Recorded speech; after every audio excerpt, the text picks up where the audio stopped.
davam edək 1991-dən. 1991-ci ilin sentyabrında yaranır Dağlıq Qarabağ Respublikası yaranır. Noyabrın 26-sında isə DQMV biz tərəfdən statusu ləğv olunur. Bilirsiniz ki, 1923-cü ildə yaranıb, 1991-ci il noyabrın 26-sında bu ləğv olunur. Və noyabr ayının 20-sində isə Qarakənd faciəsi olur. Bu nədir?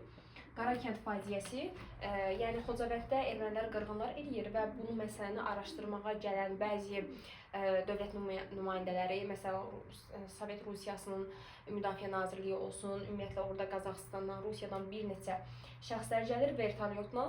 Vertolyotu ermənilər tərəfindən belə deyək, məhv edilir və buna görə də həmin vaxt faciə yaşanan Qarakənd faciəsi adını buradan götürmüşdür. Və 1991-ci ilin sırayla gedirəm, sentyabr, oktyabr, noyabr günlərinə o qədər bilməyizə gərək yoxdur, amma ayların bilsəz daha yaxşı var. Sentyabr ayında yaranır deməli Müdafiə Nazirliyi, oktyabr ayında yaranır Silahlı Qüvvələr haqqında qanun, noyabrında isə özünü müdafiə batalyonları yaranır. Məsələn, hər bir şəhərin özünü müdafiə batalyonu var idi. Özünü müdafiə batalyonları yaranıb noyabr ayının 19-unda. 91-ci ildə bunlar bilsəz kifayətdir, keçək artıq 92-ci ilə. Amma bəzi məsələləri vurğuluyum. Deməli, biz bilirik ki, 1991-ci il oktyabrın 18-də müstəqilliyimiz bərpa olundu və artıq 3-cü Respublika yarandı. 3-cü Respublikanı da ilk tanıyan dövlət bilirik ki, Türkiyə olmuşdur. 91-ci il noyabrın 9-da. İlk qoşulduğumuz təşkilat isə deməli İslam Konferans Təşkilatıdır. İKT dediyimiz 91 dekabrındadır. Amma görək 92-ci ildə hansı beynəlxalq təşkilatlara üzv olmuşuq. 1992-ci ilin fevralında deməli İqtisadi Əməkdaşlıq Təşkilatına, mart ayında BMT-yə, iyul ayında isə ATM-ə üzv olmuşuq. Bu beynəlxalq təşkilatlar və 1992-ci ildə biz bilirik ki, Azərbaycanın ilk prezidenti Ayaz Mütəllibovdur. Ümumiyyətlə, Ayaz Mütəllibovun dönəmini qeyd edəcəm. 92-ci ilin fevralında Xocalı faciəsi törədilir. Xocalı faciəsində o, belə deyək də, Ayaz Mütəllibov xalq etiraz edir və Ayaz Mütəllibov istefa verir. Ayaz Mütəllibov neyir? İstefa verir, hakimiyyətdən gedir. Amma may ayının 8-də Şuşa, sonra belə deyək də Şuşa və Laçının da bir çox kəndləri işğal edildikdən sonra, və Laçını bütöv demirəm, bir çox kəndləri işğal edildikdən sonra Ayaz Mütəllibov yeni bir mərhələ olur və Ayaz Mütəllibov yenidən hakimiyyətə gəlir. Konkret olaraq may ayının 14-də. Amma bunu istər Azərbaycan Xalq Cəbhəsi, istər Elçibay, istər Heydər Əliyevin özü etirazla qarşılayır ki, sənin etdiyin hərəkətlər, yəni konstitusiya zid hərəkətlərdir. Buna görə may ayının 18-ci ildə Ayaz Mütəllibov yenidən hakimiyyətdən gedir və ümumiyyətlə getmir, qaçır, arxası deyir, asta qaçan namərddir və gedir. Ayaz Mütəllibov da prezidentlikdən belə gedir may ayının 18-də. İndi məsələ bu nədir? Yaxşı, bu istefa verib. Fevraldan mayına qədər bəs kim idarə edibdir?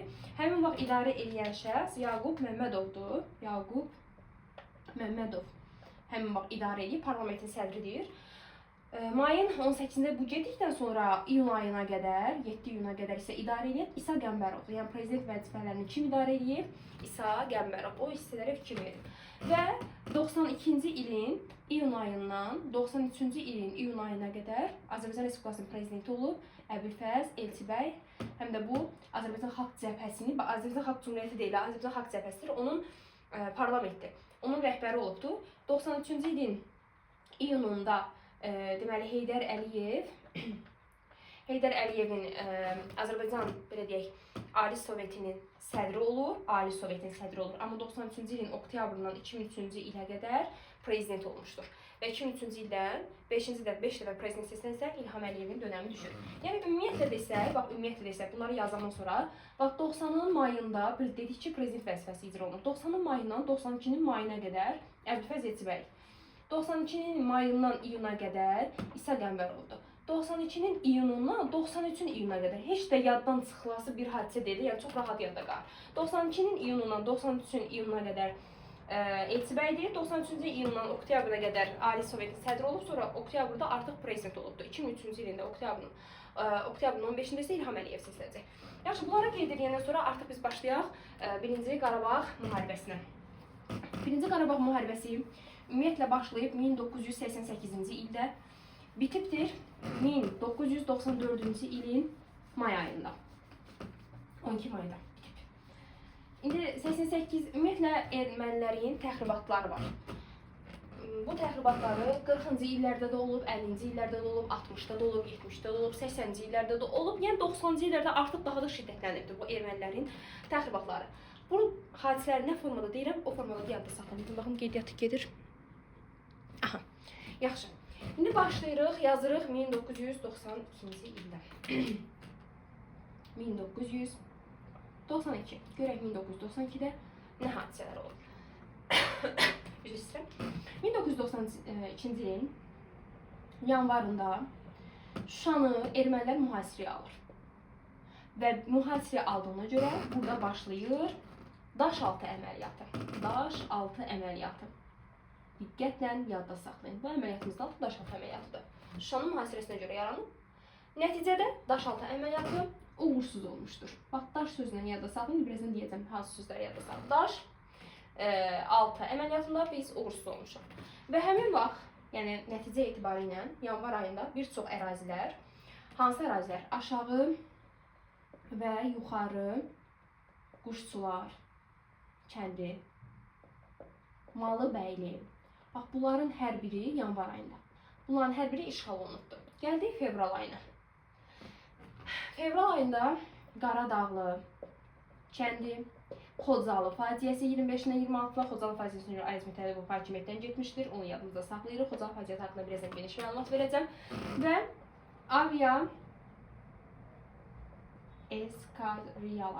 aviaeskadriyaların yaradılmasıdır. Yenə bunların hər biri, yəni aviasiyada bir neçə hərbi təyyarələrin birləşməsi. Bunların hər biri olub fevral ayında. Görək mart ayında hansı hadisə olub? Mart ayının 25-də Azərbaycanda ilk dəfə milli qəhrəman statusu, ən yüksək addır. Milli qəhrəman statusu yaranır. Aprel ayı yoxdur. May ayının 8-i Şuşa, may ayının 10 gün sonra 18-i isə Laçın işğal olunur. İndi yadımızda saxlayırıq. Şuşanın işğal edilməsi ilə Dağlıq Qarabağa tam nəzarət keçir ermənilərin əlinə. Laçın isə o deməkdir ki, ermənilərlə Qarabağ arasında artıq əlaqə yaranır Laçının tutulması ilə. May ayı da belə getdi, keçdik iyun ayına. İyunun 5-i var, iyunun 7-si var, sonra 5-in üstünə 7 gəldi, oldu iyunun 12-si. İyunun 5-də Daxili İşlər Nazirliyindən ilk 11 nəfərə milli qəhrəman adı verilir. İlk 11 nəfərə. İyun ayının 7-sində hakimiyyətə gəlir, yəni prezident olur Əbülfəz Elçibəy. 12 iyunda isə bizim bir əməliyyatımız var. O əməliyyatın adı deməli Ağdərə əməliyyatıdır və Əsgəran əməliyyatıdır. Bu əməliyyatlar isə bizim üçün uğurludur. Demək 92-də 2 dənə əməliyyatımız var. Daşaltı əməliyyatı, Ağdərə əməliyyatı. Ağ olur da, yəni ağ, biz qalib gəlirik, üzümüz ağ olur. Qalib gəlirik Ağdərə Əsgəran əməliyyatında və hətta iyul ayından belə gedirdik. Qoyla yazın burada. İyul ayının 4-də Ağdərənin mərkəzi, ümumiyyətlə Dağlıq Qarabağda xüsusi ərazilər var ki, ordumuz tərəfindən qalibiyyətlə nəticələnir. Yaxşı, bunları itirik, sonra qalib gəlir, sonra bunu da biz bir də təzədən məğlub oluruq. Beynəlxalq şərait. Bax, bunun ABŞ-si olsun, bunun Rusiyası olsun, hamısı ermənilərə dəstək verir. Və bu səbəbdən biz məğlub oluruq. Məsələn, Daşaltı əməliyyatında biz niyə məğlub olduq? Daşaltı əməliyyatında rabitə, düzgün rabitə əlaqələri qurulmalı. Ondan sonra burada fitnəkarlıq olmuşdu, yəni satqınlıq deyək də, satqınlıq olmuşdu, xəyanət. Bizim döyüş taktikamızda ermənilərə məlumat verənlər olmuşdu. Bax, bu səbəbdən o əməliyyat məğlubiyyət olur. Daşaltı məğlubiyyətdir, Ağdərə əməliyyatında isə biz qalib gəlirik. İyun, avqust ayında isə, deməli, avqust ayında Başkənd adlı ərazidə ermənilər məğlubiyyətə uğrayır. Avqust ayında oktyabr, sentyabrımız yoxdur. Oktyabr ayında isə Azadlığı Müdafiə Aktına düzəlişdir. 907-ci düzəlişdir. Düzəliş bu nə deməkdir?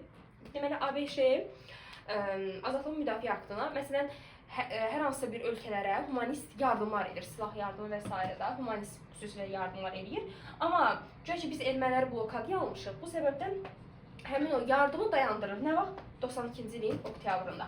92-ci ildən bilməli olduğunuz məsələlər budur. 2 dənə əməliyyat, daşın altında qaldıq, uduzduq Ağdərə, üzümüz ağ oldu, qalib gəldik. Oradan onu yadda saxlayırsınız. Və digər bir məsələ, Başkəndin itirilməsidir. Ondan sonra Şuşadır, Laçındır, Xocalıdır, Xocalı faciəsinin törədilməsi və s. Bax, bunlar hamısı olduğu 1992-ci ilə qədər. Qeydiyyatınızı götürsək, keçək 1993-cü ilə. Görək 1993-cü ilə demək olar ki, ancaq ərazilərimizi itirmişik. Belə bir dənə qalibiyyətimiz var, qalanları demək olar ki, məğlubiyyət. 1993. 94-dəki onsuz da sonudur da. Yaxşı, yazaq 93-cü il. 1993. Görək 1993-cü ildə hansı hadisələr olmuşdur. 92-yi yadda saxladıq. 93-cü ildə fevralında Ağdərəni itirdik. 3 apreldə Kəlbəcəri itirdik. Kəlbəcəri itirilməsi ilə bağlı 30 apreldə 822-ci BMT-nin qətnaməsi verilir. O boş qətnamələri də, mənasız qətnamələri, heç bir şey yaramayan qətnamələri və s. Yaxşı, bu qədər təriflədikdən sonra keçək növbətiyə. 30 apreldən sonra gəlirik 23 iyul, sonra 23 avqust, 31 avqust. 23 iyulda Ağdam, Cəbrayıl, Füzuli, sonra Qubadlı və 29 oktyabr Zəngilan. Bunların hər birini ermənilər işğal edir və iyun ayının 15-də bizdə həm böhran olur, daha doğrusu iyun böhranı deyirik. Gəncədə Sürət Hüseynov qiyam qaldırıb, onları onsuz qeyd edəcəm. Amma iyunun 15-də, sonraki dərs qeyd edəcəm onu. İyunun 15-də Heydər Əliyev, Qurtuluş günü deyirik biz buna, Ali Sovetin sədri olur. Heydər Əliyev 90-ın sentyabrı var, 91-in sentyabrı var. Bunları demişik də, Naxçıvanda olub da. Amma 93-cü ilin iyun ayının 15-də Ali Sovetin sədri olur və oktyabr ayının 3-də Heydər Əliyev artıq Azərbaycan Respublikasının prezidenti seçilir. Noyabrında isə müdafiə haqqında qanun verilir. Ümumiyyətlə, oktyabr ayında prezident seçiləndən sonra noyabr ayında başlayır noyabrın 1-i, 2-sində və xalqı ayağa qaldırmağa çalışır ki, yəni bu ermənilərə qarşı da belə deyək. Və noyabr ayında xüsusi könüllü dəstələr birləşir. Hətta Əfqanistandan bilə xüsusi hərbi birləşmələr gəlir, belə deyək, könüllü şəkildə. Yaxşı, noyabr ayını dedik və burada son olaraq yazırıq. Dekabr ayı bir tank döyüşü var. Tank döyüşü olub, harda? Beyləqanda. Beyləqanda tank döyüşü olur və biz bu tank döyüşündə qalib gəlmişik 93-cü ilin dekabrında. Beyləqanda həmin o tank döyüşündə iştirak edən şəxslərdən Etibar İsmailov özünü sipər edir, məğlubiyyət, belə deyək də, özünü sipər edir, qurban verir, milli qəhrəmanımızdır. Sonra Akif Xanəliyev və hətta burada bir çox qeyri-Azərbaycanlılar da iştirak etmişdir. Yaxşı, əsasən bu ikisini yada saxlayırsınız ki, Beyləqanda qalib gəlmişik. Deməli, Beyləqan tank döyüşündə kim qalib gəlib? Biz qalib gəlmişik. 93-cü ildə deyəcəklərimiz bundan ibarət, keçirik 1994-də. Və sonra Xocalı faciəsi və dərsimiz yekunlaşır bundan da. Deməli, 1994. 1994-cü ildə 2 dənə burada əməliyyat, daha doğrusu əsas əməliyyatımız 2 dənədir. Yanvar, bir də fevral əməliyyatlar var. Yanvar əməliyyatı adlanır Horadiz əməliyyatı. Fevral əməliyyatı isə Murovdağ əməliyyatıdır. Murovdağ, mən sizə nə demişdim? Dağ, daş, gördünüz, birinci biz məğlubuq. Məsələn, daş 6 məğlub olmuşuq. Murovdağ, dağ, daş gördünüzsə məğlubuq. Amma Ağdərə, Horadiz və tank döyüşü olan Beyləqan, bunlarda qalib gəlmişik. Ümumiyyətlə 4 dənə əməliyyat var, bir dənə də tank döyüşümüz var.